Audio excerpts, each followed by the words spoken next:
Hello there, Jets fans. Welcome to episode number 54 of the JetStream podcast. I am Travis Rubinik. Today is December 14th, and I'm here with Joe Clark and Neil Noonan. It smells like berries down here, but I'm apparently the only one who realizes You're this. crazy. The second I step down here, I'm like, it smells like fruits or berries or something down here, and both of these guys think I'm crazy. Maybe we're nose blind. Maybe. I just I live You've down been here, here, right? so- I haven't changed anything. Like I'm looking around now, trying to think. Did you change colognes, maybe? No cat. I don't ever wear berries? cologne. Yeah, to berry cologne? I'm like Bradley Cooper. I don't wear cologne. But no, I don't know, man. AKA, you're fucked. That's all I'm gonna say. I don't know. I'm not complaining. I mean, it's a good smell. I don't smell anything. Well, it's fine. So, ever since I got that ugly Christmas sweater, Oh, yeah, here we go. been really- The obligatory Toronto Maple Leafs it's been really cozy. drop. We're going to get it out of the way enjoyable. quickly. And it's just so warm and awesome. But I think the best part about it is how I they- have watched 10 Leaf games wearing that sweater. They've won every single one of them.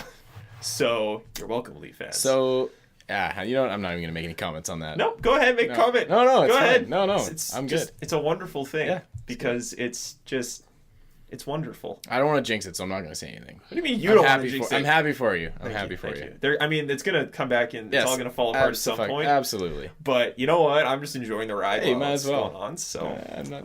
I've learned to enjoy the little things. So I'm not going to jinx it. If this goes down, it's not going to be my fault.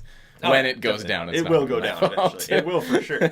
I'm not saying it's going to continue forever because that Yeah. would be insanity. But you know what? I'm Be okay almost with as insane as how you were jinxed before, so... it. Yeah. and That was stupid. You caused every single team to lose. That was really dumb. Yeah. But it's so nice, man. Just a wonderful time of year. I'm my last exam tomorrow morning. I'm almost all studied up for that. It's good. Dedication. I Doing a don't know. podcast the night before an exam. That's how much confidence I have right now. I don't do exams anymore. It's pretty great. I don't do those. Sure, it's pretty great. It is. I don't know if I'm gonna have any next term because school's changed. The only reason I have this one is because I took an undergrad class this year. Loser, you Yeah, dumbass. Undergrad. You know, I figured I might as well. Man, in one of my classes, I didn't lose a mark all term. So How very interesting. yeah, I was very pleased with that. I can see that. Yeah, well, we got a lot to talk about today, so I can get home at some point and cram a little bit more because I guess that's kind of important. We're going to talk about Michael Hutchinson and Andre Pavlik and what should be going on with the goaltenders. We're going to talk about Vegas a little bit. Talk about the World Juniors and Jets prospect being traded. We have things we learnt. We have a great team of the week. There's a spelling bee involved somewhere in there. I've got a great little Lawless video. I just saw it for the first time. Oh my god. Oh, okay. But first, We'll save the... First thing we got to go over. Oh, I didn't say it this time. Good. I said something stupid last week. Perfect. I love it. Something stupid about Evander Kane. What'd you say? I hinted he needed to do more. And that he wasn't really doing enough. Do less. No, now you're just doing nothing. You remember that scene Yes.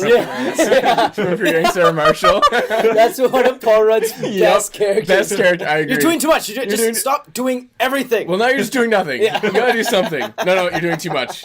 Pop down. No, pop back up. No, pop down. Pop down.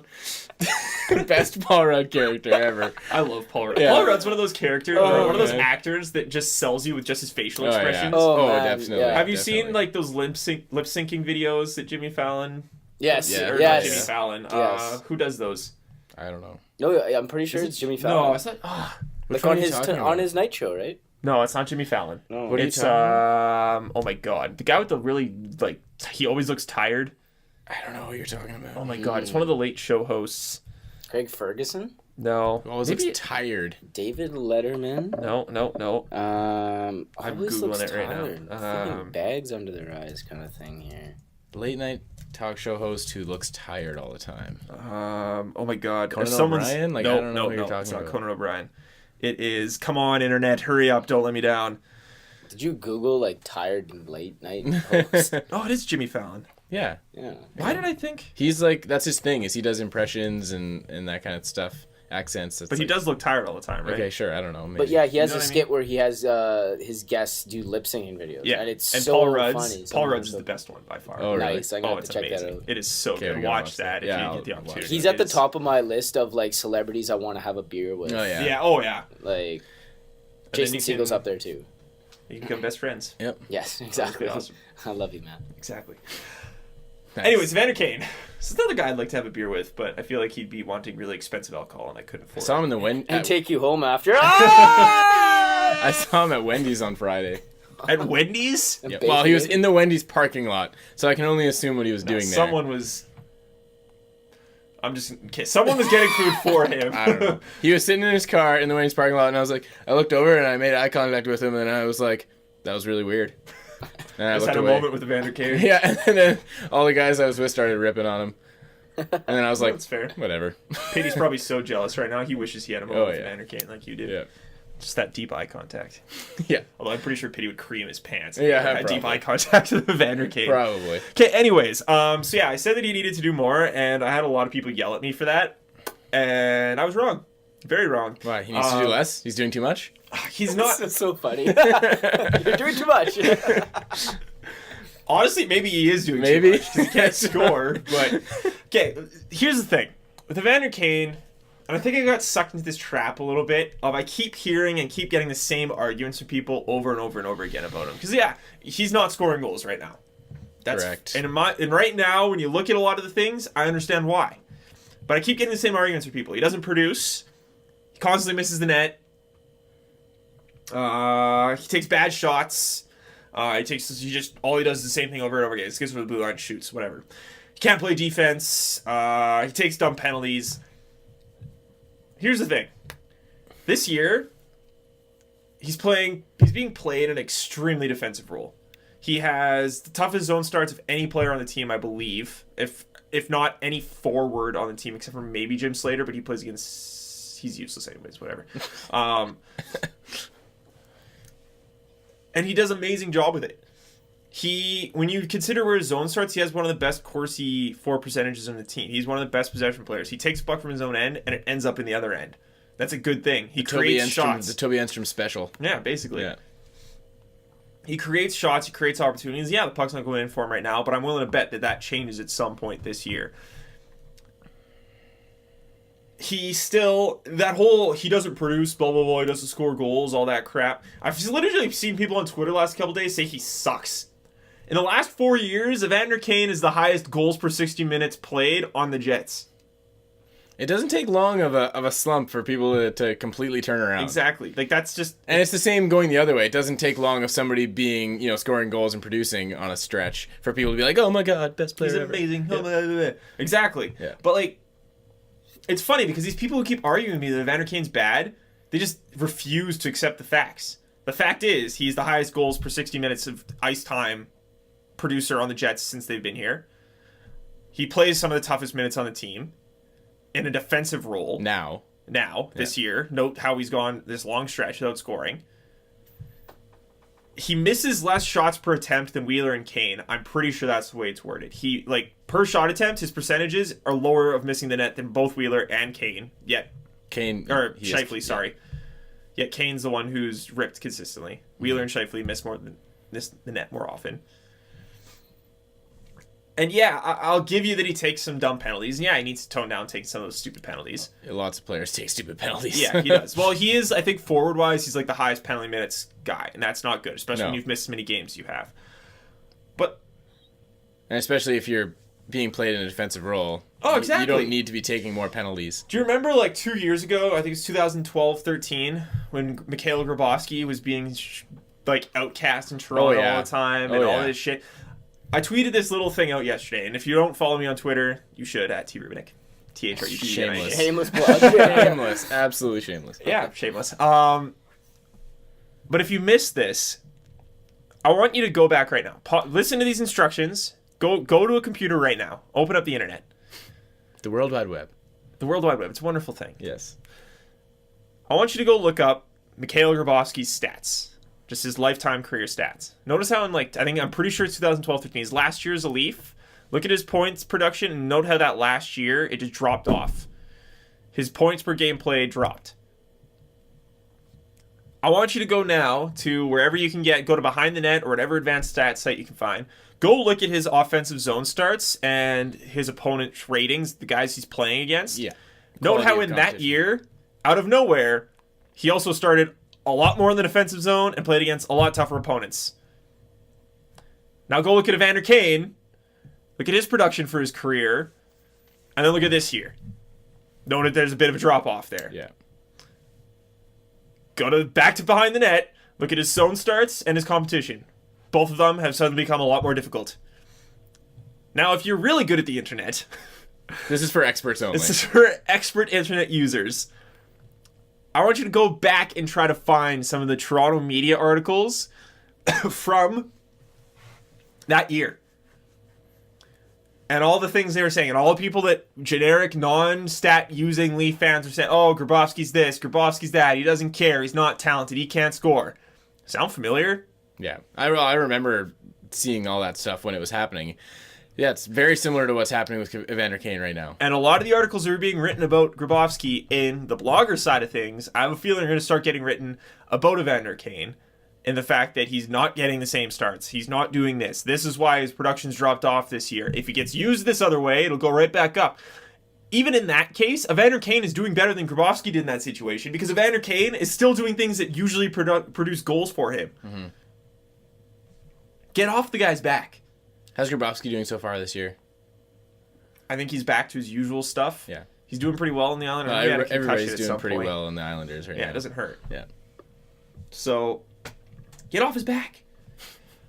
I was talking to, obviously last night after the game, anytime Evander doesn't score now, it's, oh, right, he played like shit, he played terrible, blah, blah, blah. And yeah, last night was probably not one of his better games as a whole, at least statistically it wasn't. I thought he played okay when he was with Lowry and Halischuk. Thought they looked pretty dangerous when they were on the ice together, but his possession numbers weren't as good. See how that all plays out. Mm-hmm. Kat tweeted at me afterwards, good old Flyer fan Kat she is. She threw out this idea that I'm going to ask you and see what you think. Are expectations for Evander Kane too high right now? Because it seems that everyone just has this idea that, and yeah, he put a lot of it on himself when he said he should score 50 goals. That's fine. I don't care. If he wants to score 50 goals, fine. I guarantee, we said this last week, it guarantees harder on himself than anybody else is when he's not scoring. But there seems to be this consensus opinion that he should be scoring 40 goals every year. And the fact that he keeps scoring 20 just doesn't seem to, 20 to 30 doesn't seem to be enough for people. 20 to 30 goals a year is pretty good. It's enough to lead the Jets for the most part, or at least beating the Tops. If you're getting 30, you're leading the Jets. Especially when you take into account his injuries. His production and the way he goes, he's always in that range. I think he could be a 25, 35, somewhere in there goal scorer. Yeah. But are expectations for him too high, you think? Well, I think it's really important what you brought up of him putting those expectations on himself to a certain extent. I mean, you say, if you come out and say, yeah, I can score 50 goals, like, yeah, I mean, obviously it's awesome to see that confidence, and you want, every player to believe to a certain extent that they can score 50 goals. But that's a little bit much. I mean, not a lot of guys, especially now in this NHL, are scoring 50 goals. I mean, Steven Stamkos is going to score 50 goals, maybe. It's that kind of thing. I don't see him scoring 50 goals. I think it's silly. I think it was silly of him to say that. I like that he's that confident, but I think realistically that's not going to happen. Now, having that being said, yeah, the expectations of him are too high. Yeah. I would feel a lot worse for him if he didn't put that on himself and people were just expecting these things based on basically nothing or based on his one really good year. But yeah, I think expectations are too high. And you know what? Player usage is so huge when it comes to setting expectations for a player. And it's something that's not very commonly used in the general public, is looking at player usage. The general fan is just going to look and say, look at a result of a game and think of every player equally. Mm-hmm. They're not going to break it down into, this guy played so many defensive zone starts and was always in his own zone and, but he still brought it forward or he didn't bring it forward. That, that's not coming in the regular commentary. So you have to really look at, and that's what I always look at before I judge a player, in depth anyways, is how are they being used? Because that'll set up what your expectations should be for that player. Well, yeah, exactly. So in this case, the expectations of him are way too high because he's being used in so much of a defensive role. But if he was getting a more offensive push, then yeah, we should be expecting a lot more from him. Yeah, exactly. Oh, yeah. If Evander Kane was getting that offensive push so far this year, and he still wasn't scoring goals, or actually, I'm not even going to say he still wasn't scoring goals. Still wasn't producing. If he was getting that offensive push and wasn't generating shots and was being forced back into his zone all the time, and wasn't scoring goals, and being outshot consistently, everything. That's when I would start being concerned and really start wondering what the Jets are doing. Yeah. Other questions start to arise. If you're going to use him in a defensive zone now, I think it's fair to start asking, okay, if that was your ultimate goal for him, then why are you giving him the money you are? Exactly. Well, I mean, it makes you wonder how aware the teams and coaches and everything are of these situations. And you think it'd be stupid to say that these coaches and teams don't know that when they're using a guy more in a defensive role than an offensive role. So maybe it's something they're just trying to work into his game by, forcing him to play these defensive minutes and then say, if you can prove to us that you can do this, then we'll let you go back and play offensive, but keep the defense in mind. Mm-hmm. Could be something like that. Well, I mean, again, I don't want to keep drawing these comparisons to I do, but you do. It's just because I know the two teams so well. A guy like Nazem Kadri, for example, got hell rained upon him at the beginning of the year because he wasn't getting points. Mm-hmm. A lot of people who watch the Leafs closely, a lot of the bloggers, a lot of the guys who are friends and close companions with those who now work for the Leafs from the blogging community are under the impression this is Nazem Kadri's best year. Number-wise, defensive-wise, everything. This is his best year as a Leaf. Mm-hmm. Sure, his goal totals aren't that high, and that's maybe what a lot of people expected from him at first. The start of this year, Nazem Kadri compared himself to John Tavares.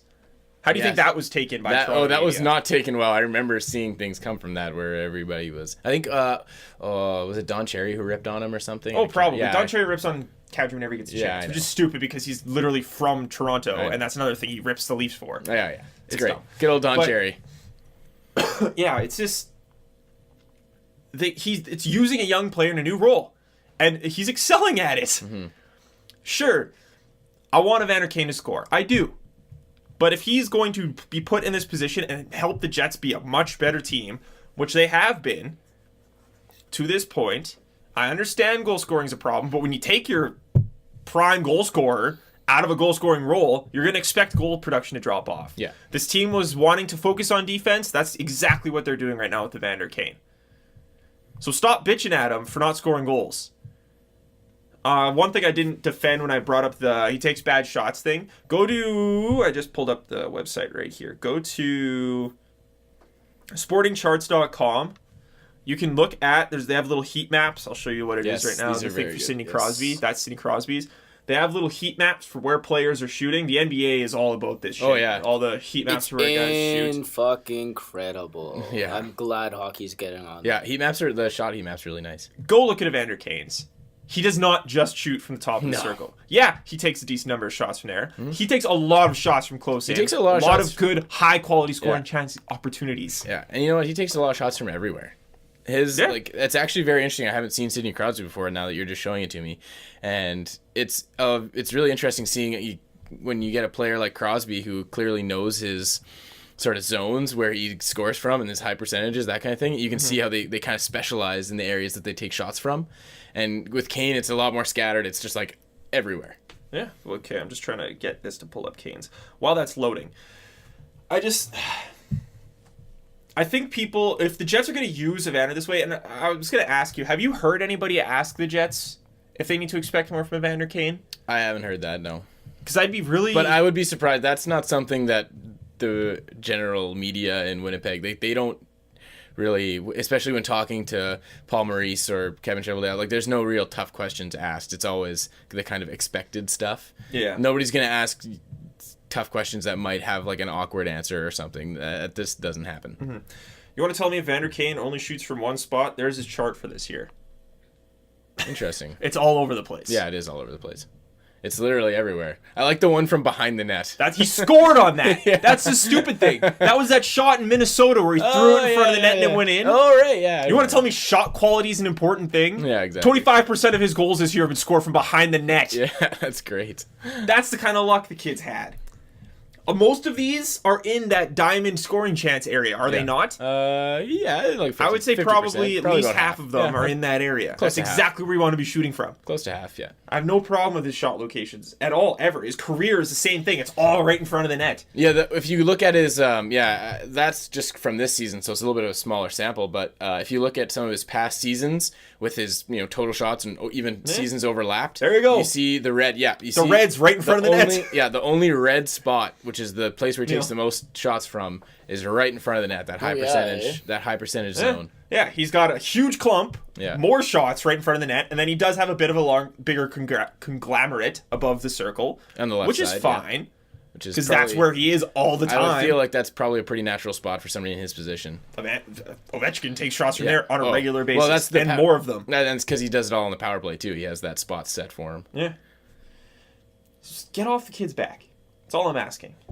It's funny because he did push-ups with money on his back. Yeah, exactly. Yeah, get off his back. Just keep putting money on. People really don't like him for that, and the money phone thing. Like people really don't like that. Which is stupid. Who cares? Yeah, well, trade him? Go ahead. That's trade him. Go trade him to Dallas as well, and let him and Tyler Seguin do shit together. Yeah, that's I don't care what he does. It's just play hockey. I don't really.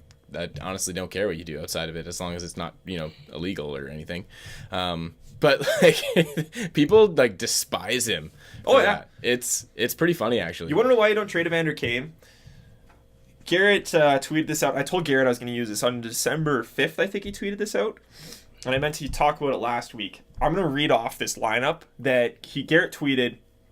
How would you feel if the NHL Jets went with a lot of youth next season, and then sort of ended up looking like this? There's one UFA that they need to sign on the bottom, the fourth line right wing spot. This is potentially if the Jets decided to do what a lot of us think they should do and be smart with their lineup next year. Listen to this. Lad Little Wheeler is your top line. Kane, Perreault, Ehlers is your second line. That's a lot of goals. Yep. It's a lot of size. Burmistrov, Scheifele, Frolik is your third line. Ooh, Burmistrov. Lowry, Patan, sign a free agent is your fourth line. Mm-hmm. So that's a lot of goals. You finally get away from this bullcrap punch everybody in the face thing. Maybe play your fourth line more than 3 minutes a night. Yeah. Maybe. And then your blue line is Enstrom and Trouba together. Bogosian with Bufflin. Morrissey with Postma. Cool. And your goaltenders, Hutchinson and Hellevuk. I would be really interested to see that play out. That is an incredible lineup. Yeah, it's pretty good. That is a good mix of veterans and youth, scoring, good possession players. Yep. That right there Size. is a winning hockey team. Size, hands, so many sauces from Patan. Just So many sauce. dangles from that. Could you imagine? Anytime anybody puts goons on that, you want to talk about, oh, you're going to get beat up. A team rolls out their fourth line with a couple of big guys. Good luck keeping up with Nick Patan. Yeah, oh yeah, definitely. Someone messes with Nick Patan, Adam Lowry's right there in front of the net. Yeah. Do something. Yeah, exactly. Go ahead. What was I gonna say? Oh, just quickly on Patan. I always, whenever somebody says anything about Patan, I just immediately think of this because I was watching. They mic'd up the Jets mic'd up Bufflin for one practice, and they had the video of it. It's on the Jets website somewhere in their archive of videos. It's just him, just being Bufflin, saying ridiculous things and whatnot. But he was on the bench watching a drill, just sitting there waiting for his turn. And I can't remember who it was. Somebody just did like a full ice sauce to somebody else. And this is like middle of the season, so like Patan's gone. Yeah. He was there for training. And the only look that these guys have had at Patan was just in, training camp. Yeah, and then he was gone. That's camp. it. The amount of an impression that he must have made in that time is pretty impressive because this guy made this huge sauce across the ice. And then Buffalo goes, oh, that was a Patan right there. That was a Patan. Which I loved that. That's awesome. Just to give you an idea of like the skill, like everybody recognizes what he has, right? Speaking of Nick Patan, we're actually going to go to this right now. World Juniors are coming up. Yep. They made some cuts today. We don't have to get up at 3 a.m. to watch I know, the it's games. awesome. Yeah. Except for the Leafs are going to be a lot of Leaf talk. Leafs are going to be in a huge freaking road swing throughout this, which is terrifying. So are the Raptors, actually. The Raptors have to go even longer, I think. Yeah, they got a long all road trip. hockey. They got to get out of there, Because the Leafs at least have, I think, one home game in that stretch. Montreal's got a huge road trip, too, because they've completely taken over those arenas. So, do you know what? I'll take it for not having to get up at 4 a.m. to watch fine, hockey. honestly. So far, from what I remember, this is off the top of my head, like 5 minutes before you picked me up for us to come here, I was trying to brainstorm who is going to be on World Juniors stuff. Eric Comrie had a shutout today in a tryout, well, not really tryout, but in a pre-season thing against CIS guys. Yeah. Nick Patan's probably going to be on the team. I think he's a lock. Josh Morrissey's a lock, yeah. who got traded actually this week to Kelowna, which is fantastic for Josh Morrissey because the Rockets are pretty much expected to win. Or I was going to say, I'm Memorial not Cup. sure what's going on with the Rockets, but that's good because... Okay, we're back. Something went absolutely insane with the mics, and we were being echoed 800 I had a times. quadruple echo in my ears, and it was the weirdest thing ever. AKA, you're fucked. Yeah, pretty much. Josh Morrissey. He's on the Kelowna Rockets now. They are expected to at least compete for, if not win, the Memorial Cup. They're one of the best teams in the WHL right now. Yeah, that's good because what they had, where he was before he was with Red, still with Red Deer? Prince Albert, right? And they Prince sucked. Albert. And they were horrible, so that's good. He's actually going to be playing now. His defensive partner, Madison Bowie, I think is how you say his name, Okay. is expected to be his World Junior partner, and now he's going to be his partner on Kelowna. So that's pretty much how good Kelowna is going to be. Wow. But yeah, those three are going to be together. Nick Ehlers is going to be for Denmark at the World Juniors. Yeah, I think obviously. Chase DeLeo is playing for the States. Cool. So yeah, there's plenty of Jets to watch. So if you don't watch the World Juniors for some reason, this might be a good year to start. Yeah. Next thing we need to talk about. Still Jets related. A lot of Jets today, which is good considering we're a Jets that's podcast. probably a good thing. It's a very interesting time right now in this city.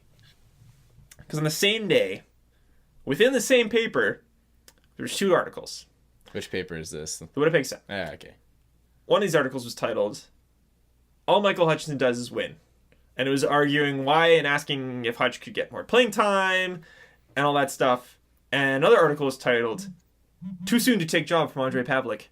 And it was pretty much arguing that Ondrej Pavelec deserves more time to be in the net. Which I don't know how anybody can argue that Ondrej Pavelec deserves more time at this point. This is two different people who There's wrote... two different guys from the same paper on the same day. That's... okay. Arguing both counterpoints All right, that whatever. Hutch should start, Pavelec should start. All right. Button heads. Good enough.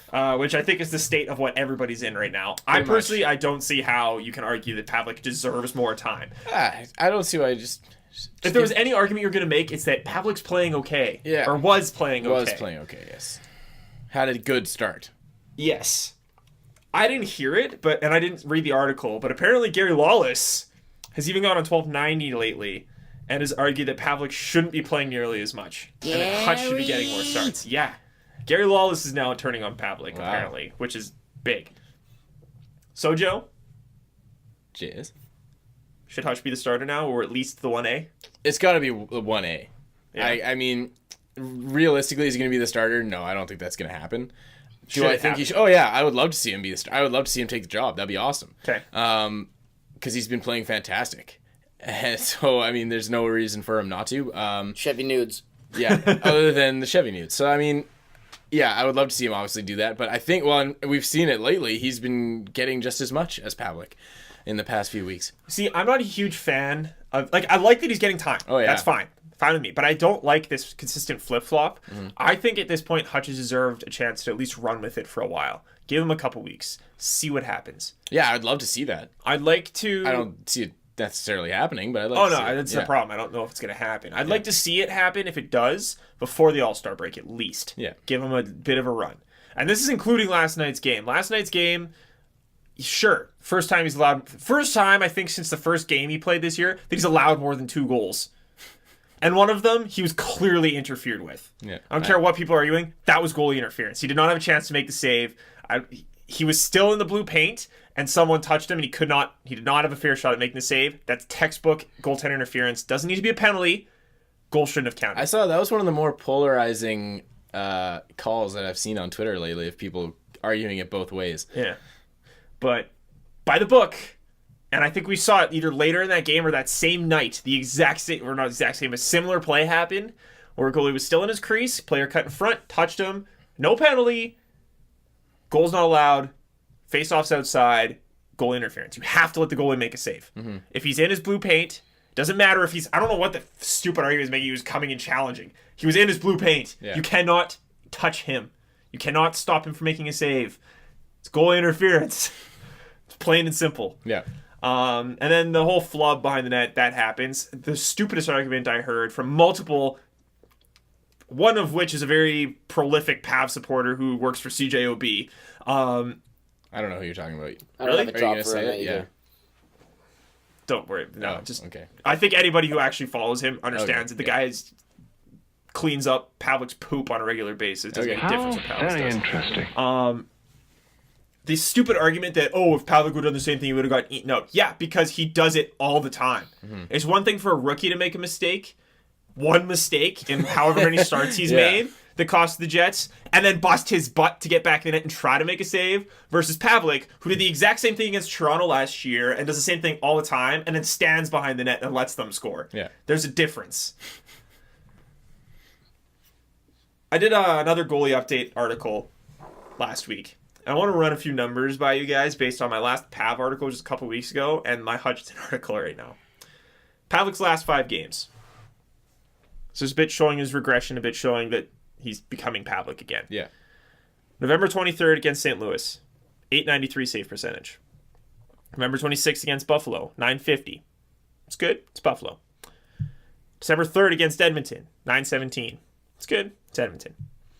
December 7th against Anaheim, 840. December 11th versus Colorado, 885. Not that great. Nope. Average goals per game for those teams that he played, 2.4. Hutchinson, November 18th against New Jersey, 929. November 25th against Columbus, 941. November 28th against Boston, 947.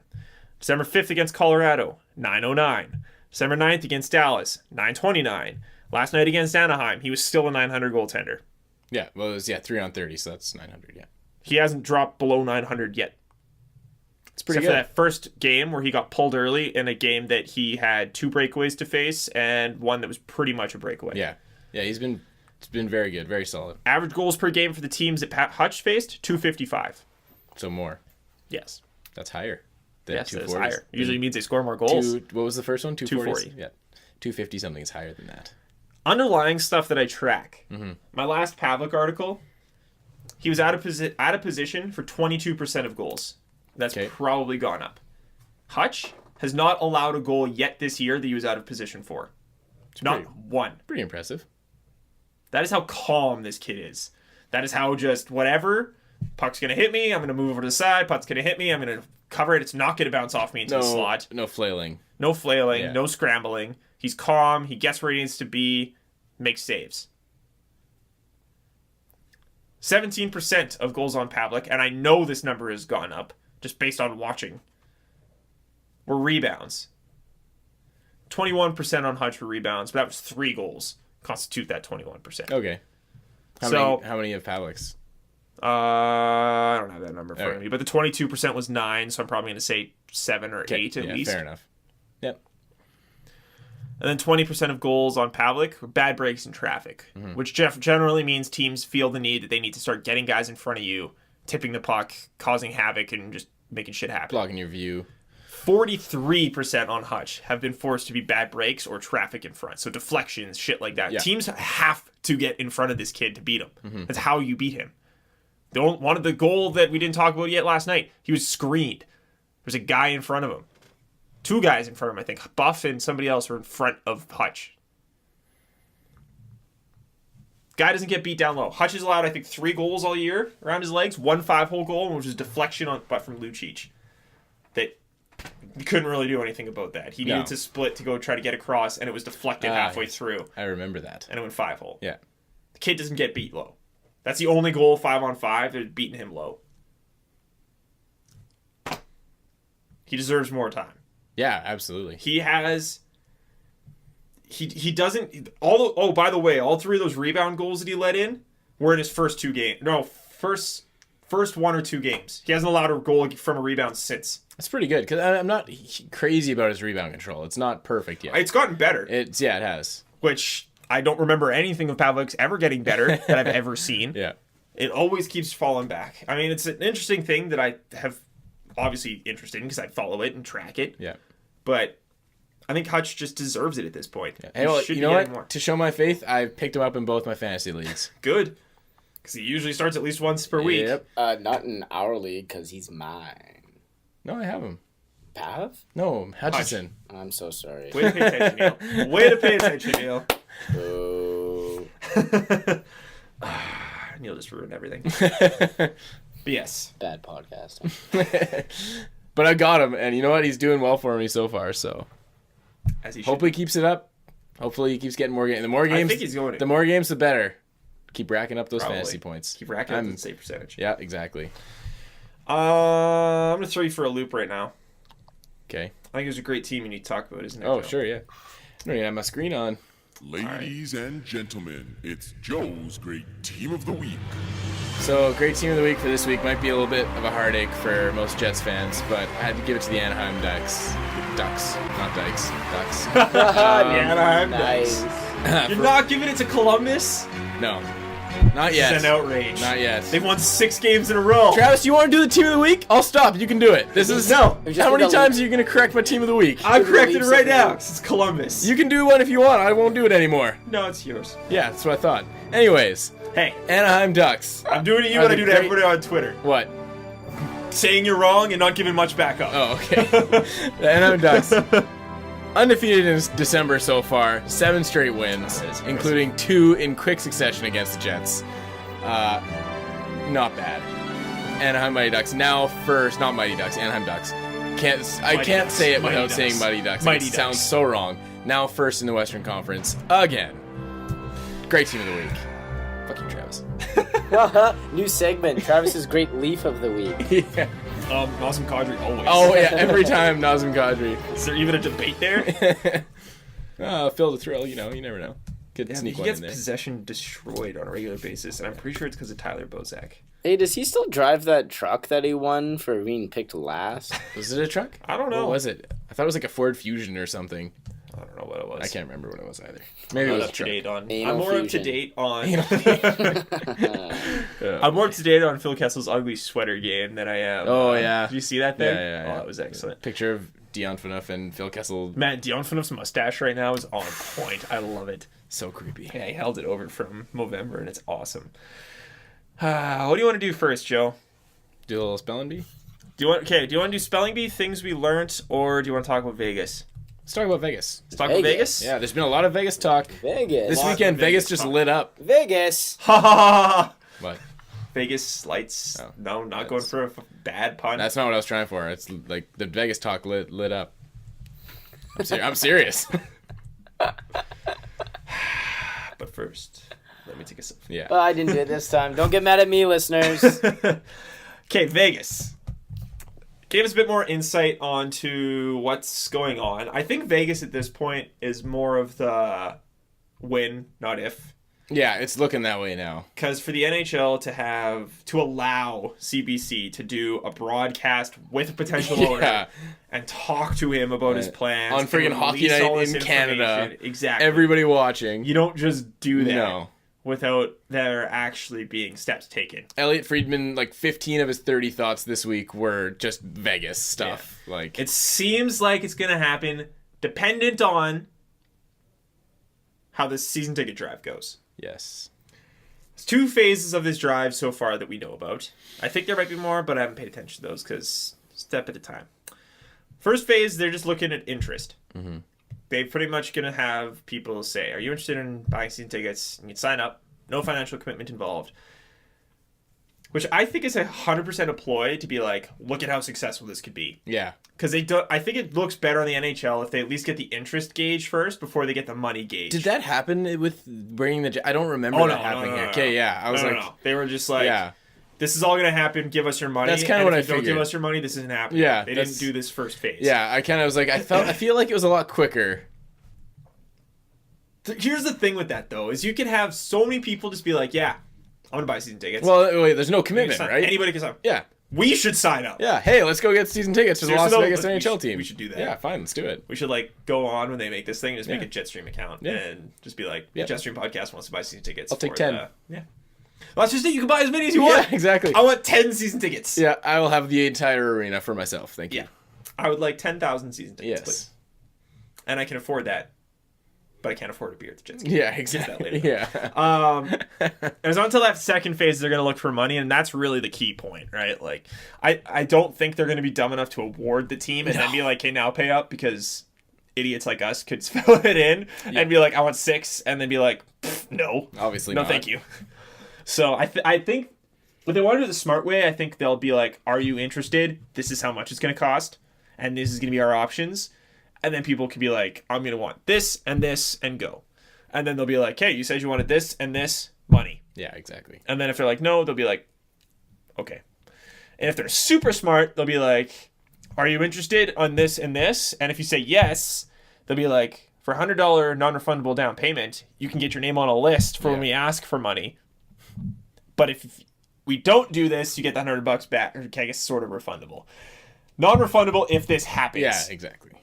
You could put your name on an actual list so they can both gauge interest and get a commitment for people, so they kind of have both phases there. So they have those people that are kind of interested, we might do it depending on what we can get, and they have people that are like, I've already put some money down. Because if you go to the NHL, be like, we sold out the arena with people giving us $100 each, They're going to be pretty confident. they'll be like, okay, Yeah. people are going to do this. Yeah. If you sell out 6 arenas with no money, financial commitment, it's like, all right, that's great. We need money. We need money. Yeah. It's a business. That's all that matters. Yeah.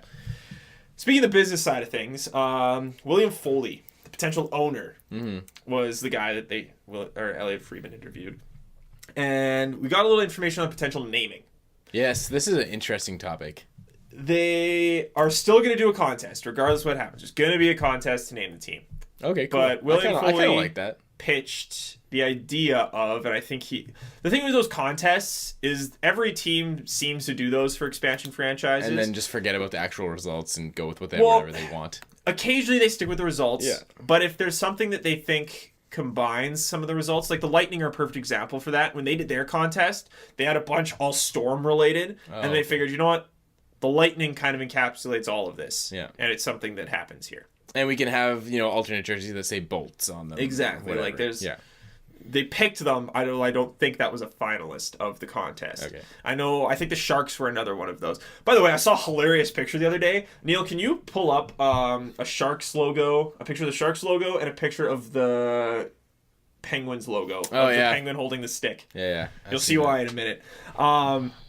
Anyways, the name that was proposed for Vegas was the Black Knights, because that's apparently the university that the guy went to and stuff like that. Okay, whatever. Jeffler tweeted out what I actually thought was a really smart idea. Instead of Black Knights, because the Las Vegas Black Knights, it's a long name. Yeah. Why not just call them the Vegas Knights? That'd be sweet.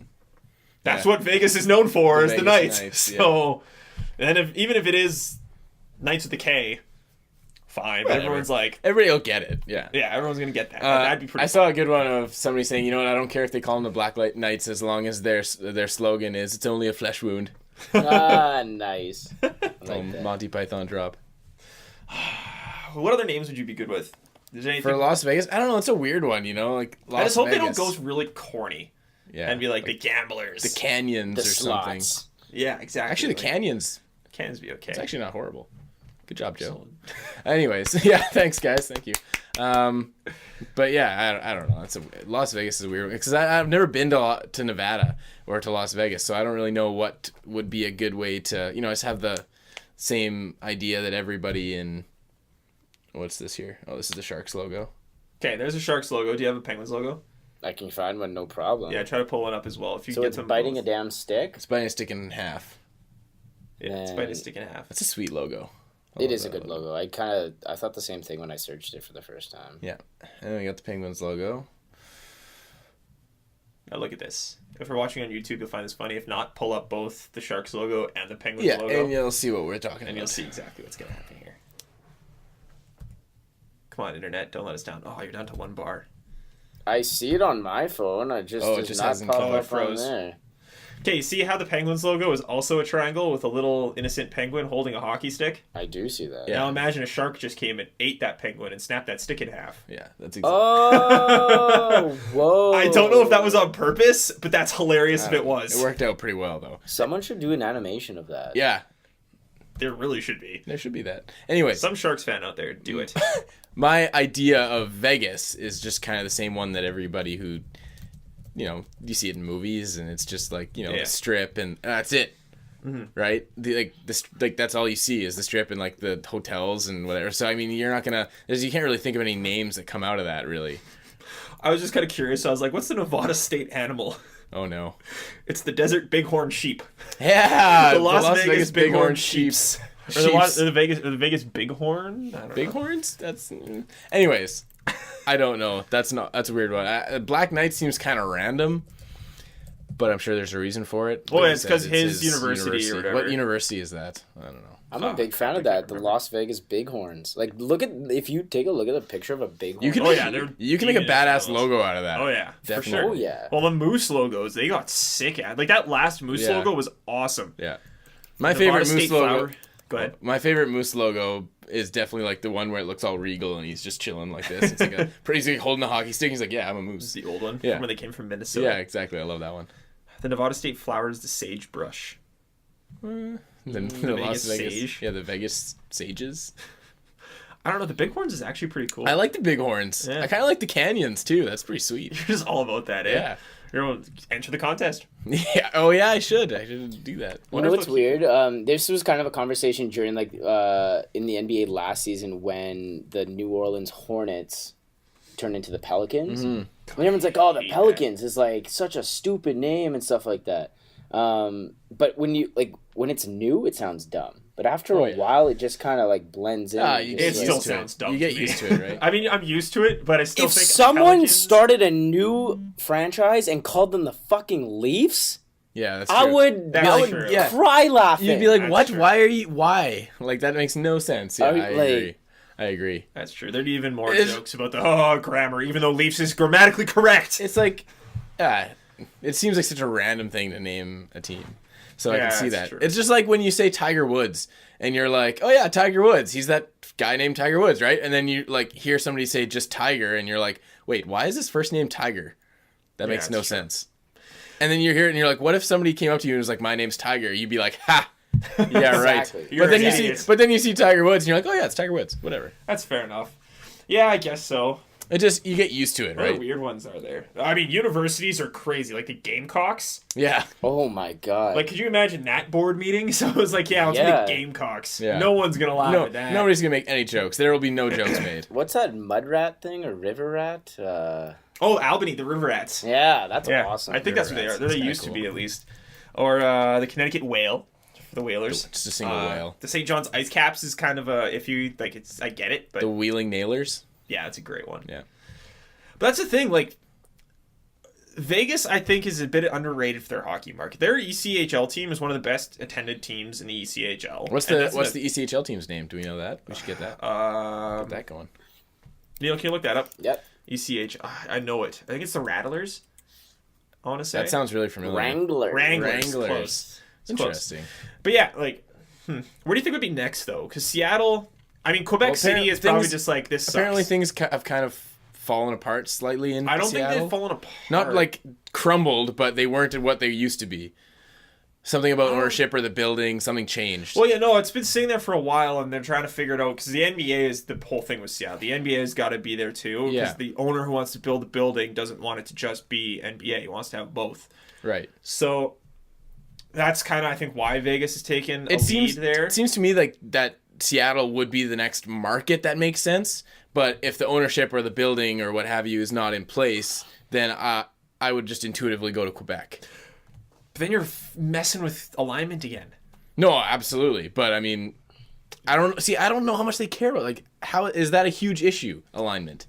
It should be, in my opinion. The thing is, business-wise, probably not. Yeah, because exactly. who cares? Yeah, Like, that's the they're way still I making look. Money. That's the way I look at it. Is as long as this franchise is gonna make money, who cares if it's in the West or the East? It's just annoying as a fan because you're like, can we guess, just yeah. please balance this out? It's not that difficult, guys. Why did you do this? Well, way? if you want to make money, I don't know. Yeah, I don't know. Because then travel and everything too. I guess that would make sense to have everything. If you wanted to talk about travel, everything in the East always right in that one Yeah, area. exactly. Northeast, No kidding. Ugh, Just friggin' walk to each other's rinks. pretty much. Yeah. Yeah, I don't know. Do you see any? Never mind. Okay. I mean, there's a lot of benefits Never mind. to Vegas. Like, I'm just not sure where else those huge benefits come. Like, Vegas is going to be a weird market no matter what happens there. And It's a very, like, it's new. Like, it's a very different market than any other city that the NHL is in. It's one of those cities where I can almost see that owner being, like, going to the other owners and being like, make trips to come watch us play. And deliberately selling tickets to other teams and being like, because it's not going to be run like every other team is. It just can't be, because it's a different type of city, right? Like, and the interview with William Foley, he kind of said that it's a changing place. There are churches and schools. It's like, well, I'm pretty sure people have always lived there, so I'm sure there's always been churches and schools. But he's making this argument that, it's still a big city. Like, people do still live here. There are other businesses that are here. It's not just the Strip. Yeah. Even though the Strip's the big part. And I think people always talk about how Vegas is a night and day city. Like, there's a population that only comes out at night, and a population that's only there during the day. It's the way it is. So that mix is a little weird. But it's such a destination place. And as great as a privilege that would be, I feel like if they don't promote that and get other teams on board of that and make a trip of it every year for at least, because I mean, you play 41 home games every year. So you see every other team in the other conference once, and then you see all the teams in your conference a couple times. If you can make it so every one of those Eastern Conference teams, when they come to visit you, brings a crap load of fans. Or, like, does the... like, every team has, like, their dad's weekend or whatever, and they bring all their dads with them and, like, have that. Because, I mean, there's that attraction of going to Vegas as well, right? And having, like, a Vegas exactly. trip. And, like, it's going to come down to how much of it do they want it to stay a home ice or advantage. Yeah. Again, season ticket sales are going to be huge. But season ticket sales go to corporations. And what are the corporations in Vegas? Tourists. Yeah, oh yeah. So you're never going to really... It's going to be a very interesting dynamic. And the biggest fear I think I have of it is it's going to end up being something like the Bills in Toronto. Where, sure, it's a Bills home game, but how many people there are actually Bills fans? It's just all the NFL fans in Toronto, basically, Exactly. who can afford it. They're going. Who actually want to go watch the Bills, whatever shit team they were playing. Well, and it's not even a matter of do they want to go watch the Bills. It's just I want to watch an NFL game. Yeah, exactly. Yeah. And how much of it is some guy getting comp tickets who just wants to go see an NHL game? Yeah. Are they actually going to cheer for the home team? And people look at Arizona and all this stuff and they start trashing it, blah, blah, blah. At least there right now, how old were the kids when was it 96, 95? Yeah. 96, that inaugural season? 96, yeah. So you're telling me that the kids who have grown up with that team there, they're just turning 20. They're just able to start affording to go to these games on their own. Yeah, barely. And drive there and drive back and all that stuff. Yeah. That's where it starts happening. That's where you're... kids where you grow them up hockey fans. Yeah. That's why I'm pretty sure they haven't been so antsy to get out of there. Because you have this fan base growing. Hockey's growing down there. Yep. And they're coming up and watching. That's what you got to rely on. That's what you got to hope happens. That's what you got to wait for in Vegas, too. But one thing I am sure of is if they do get a team in Vegas, it should be a JetStream trip.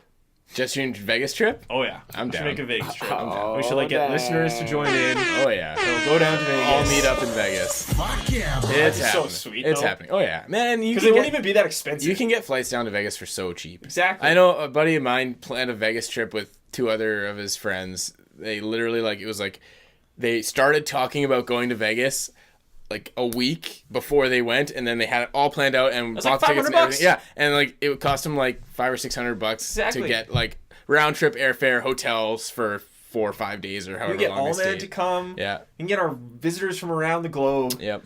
to go and visit us in Vegas, and we can have like an in Vegas hotel room before we going out podcast episode where we're getting hammered there and having like You're JetStream just listeners coming planning- in to the room. Just planning this all out. Well, it'd be eh? sweet though, right? Like if we're in the room, we record while we're getting drunk, so we can combine both our drunken podcast With and a a Vegas trip in the same thing. Plus, if we bring listeners or tell listeners when we're going, they can come at the same time and maybe be on the podcast or drop by and be drunk and yell at us while we're recording. all in a hotel Live room. crowd. Yeah. Sounds like a good We got time. a live to me. studio No audience. more leaves. Yeah. Ooh. It sounds like fun. Oh yeah. It would be a good time. I'm on Reddit. They actually had a whole thread talking about the possible names for Las Vegas. A few fun comments I like. The Las Vegas Hangovers will have a great first season, but a terrible second and a repeated third. Repeated there. The Las Vegas Aces, I really like that one. And then That's a good one, actually. Yeah, and then the owner said Black Knights, right? Yeah. Yeah, that's not bad. I like just Knights. Yeah, I like the Vegas Knights. Knights is like, it's cleaner. Yeah. There's not as many words because I mean Las Vegas is a long title as it is, Yeah. but the like And even why if you just Black started Knights? calling them because that's his university's team name and all that stuff. Oh, they're the okay, Black I didn't know Knights. that. Oh, It's like the okay. Vegas Knights, like that's the I feel like that's a good It's cool, compromise. Oh yeah, no, it Vegas sounds Knights. awesome. Yeah. And then you can decide to drop the K if you wanted to. But yeah, that'd be pretty sweet. Yeah. So Vegas, tell us if we should make a trip happen at JetStream Pod. #JetStream. Maybe we'll make it work. Are we learning things or are we spelling things first, boys? Let's spell some things. SPELLINGB. Let's spell things. Be excited, Joe. Except I'm after excited. C. It's the spelling bee. Favorite time of the week. So spelling bee for this week. I almost did a repeat by accident. Luckily I went back and cross-referenced. Because some of the names you see and you're like, oh, that's so good. And then you realize that you did it like 7 weeks ago. And you're like, I can't remember that far. Get a memory. That's a long time ago, man. That's this season. 7 episodes? That's a long If time. it was like last season, okay. Who was it you were going to redo? I can't remember. Oh, Colton Sevier. That was a while ago. Anyways, spelling bee for this week. Of the Calgary Flames, Sven Berchi. Sven. Crap. I needed to come up with something that I could maybe stump Travis with because he's gotten like 4 or 5 in a row. Sven Benchy. Sven Berchi. Berchi. Berachi. Berchi. Sven Berchi. He's Switzerlandish. Swiss. Just he's Switzerlandish. Switzerlandish from the land of Swiss. So, if that helps you, probably not. Sven Berchi. What? Oh, Start the music over again. Oh no. Okay, give me. So sorry. Except after C. What do you- Sven Berchi. you I've got? been awful today. SVEN. BEARC. BEARCHE. CHE. Okay. You've got me on this Yes. one. I'm not sure. Love it. I do know the first 2 letters of the last name. Okay. know.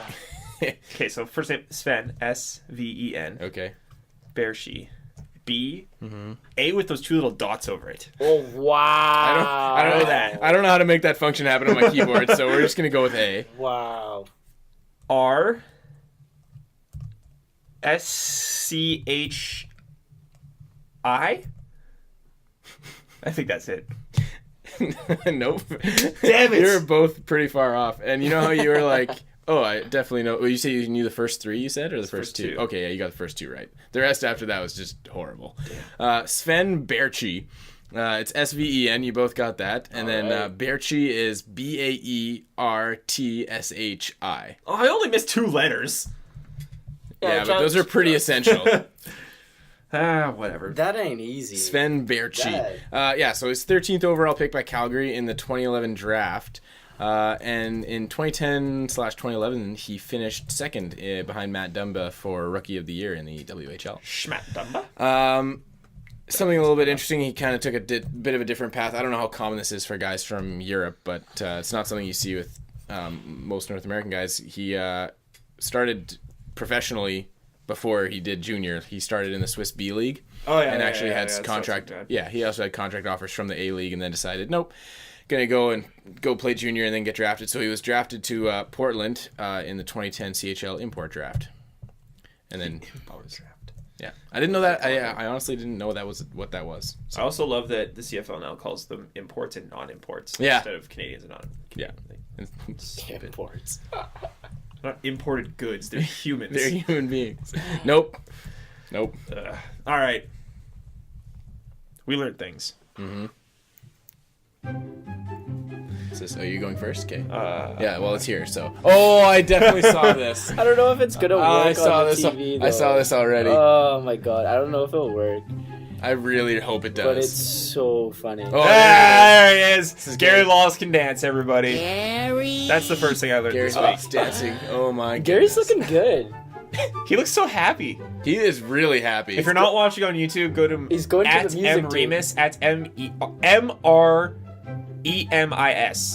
It's Michael Remus is it's the like- producer for for HNL, I believe. He This is tweeted just out a like- fun thing of Gary Laws dancing on the 12th. The perfect music for this too. Oh, it is too, eh? Just dancing away. Dance. Okay, Joe, you want to go next, and then I'll bring up my second one at the end. Sure, yeah. So something interesting that I learned, I actually found this today. The Jets are officially legit in the blogosphere. An interesting Twitter conversation that I stumbled upon. They're legit. According to this, We're legit. we're legit. We're legit. Woo! We are legit. Just listen to this. Thomas Durant's tweeted out. Oh, I like Thomas Trance. Don't look now, but the Kings are a 55% cautious team over the past month. Fear the Fin, which is the SB Nation for the Sharks. Penguin Eaters. Yes, tweeted out, how the hell does Winnipeg have a 57.4% score-adjusted Corsi over the past month? Travis Yost of TSN Analytics tweeted back at them saying, they're good, that's how. Hashtag Blue Line. Fear the Fin says, completely ridiculous how loaded Conference 3 is if Winnipeg is legit now. And then it was followed up by Mika Blake McCurry. I don't know who this is, but anyways, That's another blogger guy. Okay, yeah. He said Winnipeg is absolutely legit. Elite possession numbers. Hutchinson appears very strong. So there you go. The Jets are now legit in the blogosphere. So And I am willing to eat my words hard because I did not see this coming.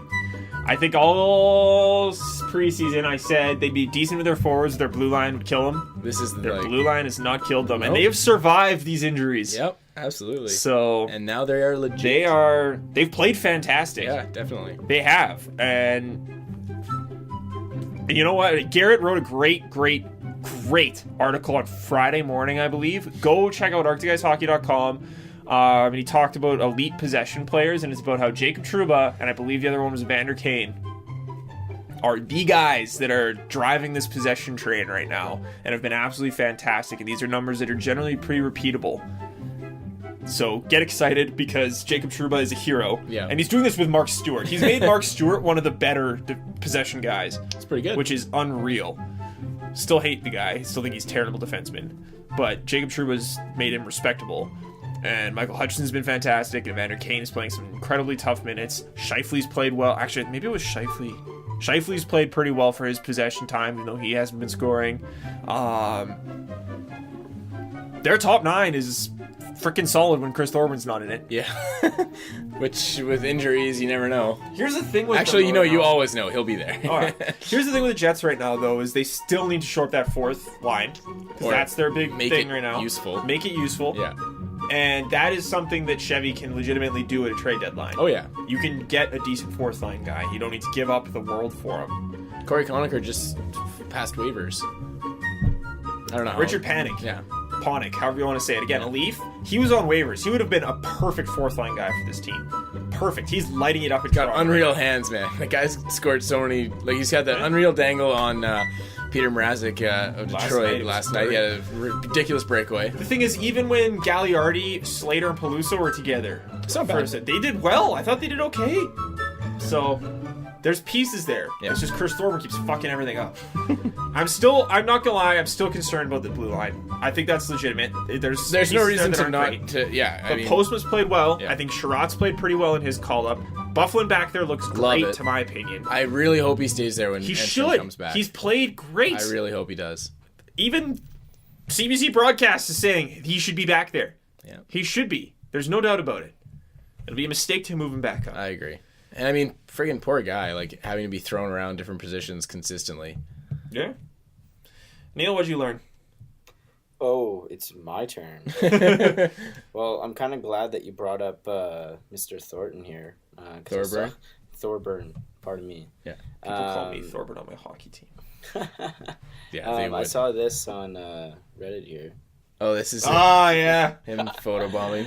A great photobomb. I love a good photobomb. Chris Bosh is one of my favorite NBA players, so I'm a big photobomb guy. Does Chris Bosh do a lot of photobombing? He loves photo. Oh, Well, okay. he used to. Now he's a little more serious, but yeah, big fan of this photo. This is in pretty Dallas. Yeah. That is in Dallas. Chris Thorburn taking his best spot in the penalty box. Yeah, his most useful place. Hey, the Raptors won. Good for them. Yeah. So I meant to ask Neil this before. Was it you who was not a big fan of the Raptors commentary guys? I can't remember if that No, was I you. do like the Raptors. You like them? They drive Okay. me nuts Yeah. I can't remember. sometimes. Okay, maybe it's you then. Okay, because the Raptors have drawn me in now that they're winning games. Are you and talking? so- Are you talking about him singing all these Christmas songs? all Well, the fucking time? that's just part of it. I honestly, before I would just catch a couple minutes here and there at Raptors games and be like, oh, this Jack Armstrong guy is pretty ridiculous. But Jack. you're like, and he's just super happy and you just take it for what it is. But I've been watching a little bit more lately because they're winning games and it's interesting to watch. They're pulling me back, me and And they're pulling me back, and I'm getting a little bit frustrated because these guys it's just a little bit much for me, just a little bit. It is a little bit much. a for little me, bit too. much. Do you like? He was singing Christmas Oh songs. no, the yeah. whole goddamn And like time. the other guy, Matt Devlin. Yeah, Matt Devlin. He's trying to like say things, and then Jack Armstrong's like, "I'm dreaming of a wild," Yeah, like, in the like- background, and you're like, "Hey, bud, like relax." Yeah, he drives me nuts. He's and I'm funny fine with sometimes. some homerisms, but Yeah. he is Oh, he's such. really They are bad. such homers. They are crazy Oh, homers. Oh, Like, yeah, they're so much better than so many other. Are they? Okay, because crazy. I guess I just don't have a good sample of what's out there, but yeah, They've there's- grown on me, but I completely understand Yeah. if you're getting bits and pieces of them, like especially Jack. Matt Devlin is incredible at his job. I do think I think he's good, but Jack just drives me crazy. It gets to a certain point at some points where I'm like, okay, I need to just This was supposed to be background, and Yeah. all I hear is fucking Jack Armstrong singing right like, now. you will not stop, and it's not even just the singing. Sometimes he just needs to chill. You know what? He does his thing, and Snort one less line of cocaine. Yeah, before you exactly. use your podcast, Man. and everything will be okay. dude, you're so old. Why do you have so much energy? Anyways, Sidney Crosby has the mumps in the background. Yes. Really, really aggressive mumps. We were talking about it off air, and I needed to see it, and I Yeah. saved it as soon as I saw it. Is that not 'cause ridiculous, though? That is a big cheek. So we talked about we've been talking about the mumps a lot. Yeah. And We were among the first podcasts / media people to actually talk about this. Oh, really? An episode called The Mumps. Well, I mean, with things Yeah. like actually being acknowledged, because some teams are just like, oh yeah, he's got the mumps. They're like, oh, this is weird. And Twitter kind of talked about it, and it's like after Sidney Crosby gets it, then it makes CBC, then it makes all the broadcasts. Like this has been going on for like months, guys. I didn't know people weren't talking about it. It was barely being brought up, and I'm just like, why is no one talking about the mumps?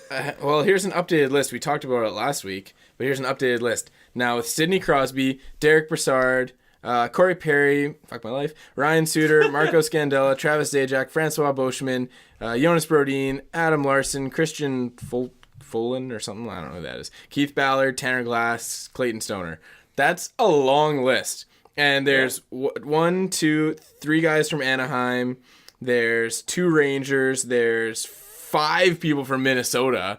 Like, It's nuts. this is a big Someone deal. dropped a stat the other day that there's only like a few hundred people in the world who have mumps. Yeah. And there's like 13 in the NHL. Yeah, Like, it's that's nuts. insane. That's crazy. Get your shit together, boys. Yeah. And Pittsburgh medical staff is taking a lot of heat for not actually Yep. diagnosing him with. He wasn't. That picture came out like on Thursday, and he got diagnosed today. Well, and what's his face there? The coach in New York. Alain Vigneault? Yeah, Van Vigneault. He was blaming Sidney Crosby for Matt. Is it Matt Zuccarello? Was it that's on here? Which one is the Ranger? So is it contagious? Like, how It's does it- contagious. It's Like, it must- spit. Oh, sorry, Derek okay. Brassard. He's he's saying that Derek Brassard got it from Sidney Crosby because he was That's playing possible. before he was diagnosed. Here's the thing.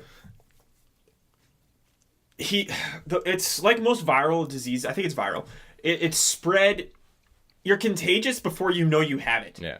Oh, So okay. There's your problem. he's probably not contagious anymore. The reason he wasn't diagnosed on Thursday, I can't get enough of this picture. Yeah, okay. mumps is a bilateral thing. Okay. So most of the time, or usually, if you have mumps, it's not just one side of your face is like that. It's both. Second of all, the tests that usually show yes you have mumps were all coming back negative. So as a doctor, if something comes back negative multiple times, you're not supposed to tell someone you have it. Yeah. You can't. You're not allowed. That's against the rules of being a doctor. You can't just be like, you have mumps, if everything is telling you he doesn't. Yeah. Third All of of all, all these tests say you don't have mumps, but you definitely have mumps. he was actually hit in the throat or something like that. Also, that they thought inflamed one of his salivary glands, and that's what the issue was, that he had been hit or checked or slashed or something in the throat, and that's why he was so swollen. So they had multiple reasons. I get that it doesn't look good on the medical staff that they didn't diagnose until today when it finally came back positive. Yes, it looks like he could have the mumps from this picture. For people who don't know, that's supposed to be bilateral. And yes, his shake is very inflamed. Yeah. Oh yeah. This is the But first. I understand why they couldn't medically diagnose him. This is the first picture that I've seen. I don't know if any others have come out of people, saying that they have the mumps, and this is a picture that I've seen. Well, it's because this picture was taken on Thursday So when he was meeting with the media because they didn't think he actually had the mumps. so aggressive. So all those media people could now have the mumps. Oh man. Well, that's. Ugh. That's a lot of mumps. Yep, that is a lot. And mumps is not fun. That's a lot of mumps. And Corey Perry finally comes back from the mumps, and he's out for a month with a knee injury. Yeah. AKA, you're fucked. Yup. Yeah. Tell me about it. All right, I have one more thing that I learned this week. Beer is what ultra this? expensive. in Oh, Winnipeg. this is a beer. This was chart. done actually by someone on Reddit. Yes. So we're going to Columbus for a game. Yeah. Look at that. Yeah. He went through all. This is the average price, I think, per ounce. Yeah, cost per ounce for Bud Light at all the arenas. Okay, so probably the cheapest beer that's going to be there. The Jets are the second most expensive Yeah. in the NHL. Man, Montreal though, like they are just head and shoulders above everyone. Yeah, That sucks. that does suck. I was actually talking to Rowan and TJ or Trevor today and Pete Tessier, and I think we are going to, at some point, this was just kind of tossed out on Twitter, and we're legitimately considering this, next fall, going to watch a Browns game and going to go to Columbus and watch the Jackets play. Sweet. And just have a great time. Probably And- see LeBron while you're there.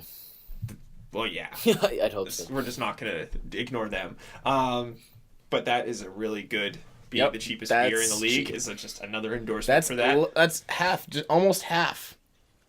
That is that. Yeah. Wow. So half the price. So how much is a beer at the Jets Like game? $9. Yeah. So you just, That's less than $5 a beer. perfect. Take that. God, that's no wonder they have that really fat topless guy always dancing in their stands. Have you seen those it's videos? just hammered. No. Cheap beer. Have you seen those videos, Neil? No. Just It sounds search great. topless Columbus fan when we're done the podcast, and he's this big fat guy, and he just dances around with his shirt off, and it says like Oh, Jackets wow. on it. They have a solid fan base. This is an important graph. I like this. Yeah, I was fascinated by this. I was looking Like- at it for a while. There's a lot of that 53-cent range. Yeah. A lot of between 49 and 53.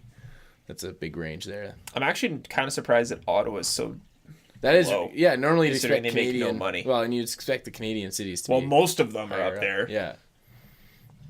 The three most expensive are all Canadian cities. The Oilers are up there, Vancouver's there, and then you go for a while, and then you've got Calgary with 47 cents per ounce, and then Ottawa at 39 cents per ounce. So why is Calgary and Edmonton so far apart? I don't get that at all, really. That makes no sense. I to me. don't know what determines your Like, is beer. there Yeah, but they're literally like a couple hours away from each other. Because I was reading the comments on the Reddit thread, and a lot of people were saying, because this was posted in the Winnipeg thread, the Winnipeg subreddit as well, Yeah. and they were saying that it's because of our lack of seats that our prices are up so high. So Doesn't the bigger, explain Montreal at all. so the bigger the stadium, Well, the then cheaper the beer it's is. That makes no sense because Yeah. Montreal's Yeah. the most expensive. Yeah. Well, right. That's why I was confused. And then, is there a big discrepancy between the Oilers and the Flames? I don't think arena? so. That I know of. Can you Google that? Saddledome and Rexall Place. Oh, that's one other thing. I saw a tweet today that someone was sarcastically tweeting out. It's like, this all started after Anaheim played Edmonton or something like that. Like apparently they played early in the season or something like that. They're like, what team has a pharmaceutical company directly related Oh, yeah. to them? I was like, fucking Edmonton. Yep. No one on their team has the mumps. Nope. Cheaters. But it makes sense that all the Canadian teams, that most of the Canadian teams are near the top because Canadian alcohol prices. Like, Yeah, that's what I'm saying. Logical. That's why I'm surprised about Ottawa. But yeah, I don't know. Like you would expect that everyone at the top would be Canadian, everything below would be American, but that's not what it is. Let's see. Trying to suck every penny out of your fans. Yeah. Like your fans. Yeah. Still doesn't make sense. Yeah, the Ottawa one is just an outlier. Just does not make Yeah. Who's sense. the third from the left? That's Washington. Washington, yeah. Oh, okay. Washington, Colorado, Couldn't Philly. tell what the logo was. Yeah. Okay, so cheapest, Columbus. Most expensive, Most Montreal. expensive, Montreal. Almost most expensive, us. Yeah, second most expensive, Winnipeg. Right around the middle, LA, Tampa. I want to go to Tampa for a game. I want to go to all these You can places, get cheap actually. tickets for Tampa. Apparently cheap, their cheap, fans are nuts. cheap, too. cheap, cheap, cheap, cheap, cheap, cheap. I think that's it for this week. Hey Neil, You. you should play that rockin' party Yeah. time music. 'Cause Play, that was play us out. There we go. yes. I just want to break. Don't dance. Just don't. Don't. All right. Well, if you want to get a hold of us on Twitter, at JetStreamPod, hashtag JetStream. Check out the website, www.jetstreampodcast.com. We're also now on SoundCloud, so go to SoundCloud, check us out. We'll have our last 2 episodes on there. JetStreamPodcast@gmail.com if you want to send us an email. Let us know. Jack Armstrong right now. Oh, God. No, you got to sing a completely ridiculous, nothing to do with anything we're talking about song. Speaking of random songs, it was hilarious last night at the late game of CBC. Every time they had a chance, they were plugging it. Home Alone was on CBC tonight. How annoying is this? It's really not bothering me at all. You don't know how to be annoying. You're a true professional, Travis. Obviously. But the thing is, he wasn't just saying that Home Alone was on. He had to read like the plot of the movie every time, and it was absolutely hilarious. If you want to get a hold of me on Twitter, it's at THRUVENIUK. If you want to follow Joe on Twitter, it's JW_Clark20. Neil on Twitter at NEILNOONAN. That's Neil Newton on Twitter. Subscribe and rate us on iTunes. If you listen to us on Max Sports channels or SoundCloud, or you haven't got us on iTunes yet, it's greatly appreciated. Leave a comment, leave a rating. We always love it when you guys do that. Check out ArcticGuysHockey.com as well. It's what I write for. It's where we get posted every week. It's where you can find all of the links. Nice, simple, easy. As well as a little synopsis, I guess, of what we've talked about this week. So again, thank you all for listening. Hopefully the Jets can keep things rolling. I'm not even going to look into who they play this week. I know they play some teams, and hopefully they'll win some games. So yeah, thanks for feedback, thanks for listening, and go Jets go. That's the best part right there. Neil's just rocking right now. It's so good. I don't know when to stop. No, it. it's one of those things. No, there's a good I think it's right here. This is where the slide whistle is supposed to go. Unreal. You can't stop it. No, you can't stop.